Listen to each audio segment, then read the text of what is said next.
गरम गरम चाय पर गर्मा गर्म सियासी गुफ्तगू हो रही थी। कोई हुकूमत के कामों की हमायत कर रहा था तो कोई हुकूमत की मुखालफत कर रहा था। जो हुकूमत की हमायत कर रहे थे वो पटवारी कहला रहे थे और जो मुखालफत कर रहे थे वो यूथिये। इसी तरह और भी मुख्तलिफ सियासी जमातों के हवाले से लोग बात कर रहे थे। कोई जमातिया कहला रहा था तो कोई कुछ। वहां एक जिक्र हुआ कि चाबी वाला खिलौना जो कर रहा है तो ये क्या कर रहा है। अचानक मेरी उसकी आवाज पर मैं चौंका कि ये चाबी वाला खिलौना क्या है। वो फिर गोया हुआ अपने दोस्तों के साथ कि फलस्तीन में जंग छिड़े, फलस्तीन में बर्बरियत, जुल्म और वहां लोगों पर अक्टूबर 2023 से जुल्म हो रहा है और अब तक कई लाखों अफराद अपने घर बार छोड़ चुके हैं, हजारों अफराद शहीद हो चुके हैं, बच्चे मारे जा चुके हैं, कैंपों पर भी बमबारी हो रही है और वहां भी लोग मारे जा रहे हैं। तो तब से अब तक 1 साल गुजर चुका है और अब चाबी वाला खिलौना है, उसको याद आया है कि धरना देना है, उनके लिए कोई डिमांड्स करनी है, अब उनके लिए वहां जाना है। उनके मुतालबात क्या हैं? मुतालबात भी अजीबोगरीब है। पहला मुतालबा ये है कि सरकारी सतह पर मुल्क दुश्मन जो है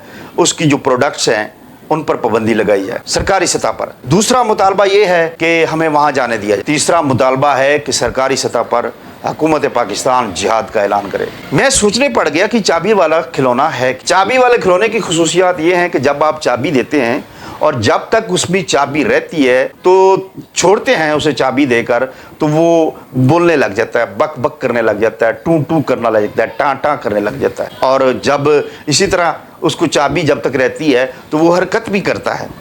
इसी तरह वो जब चाबी उसकी होती है तो वो नाचता भी है, गाता भी है, डिगडुगी भी बजाता है, नारे भी लगाता है। और चाबी वाले ये खिलौने की ही खसूसियात हैं। अगर आप कभी जाएं बाज़ार में, मार्केट में जाएं तो अपने बच्चों के एंजॉय के लिए उनको चाबी वाला खिलौना ज़रूर लेके दीजिएगा, आपके बच्चे बहल जाएंगे। इसी तरह चाबी वाले खिलौने से कई ऐसे अफराद हैं जो उसकी बातें सुनकर, उसकी गुफ्तगू सुनकर, उसके नारे सुनकर बहल जाते हैं। आप माइंड ना करना, को सियासत की तरफ ना ले जाना। मेरा तो कहने का मतलब यही था और आपको समझाने का मतलब यही था।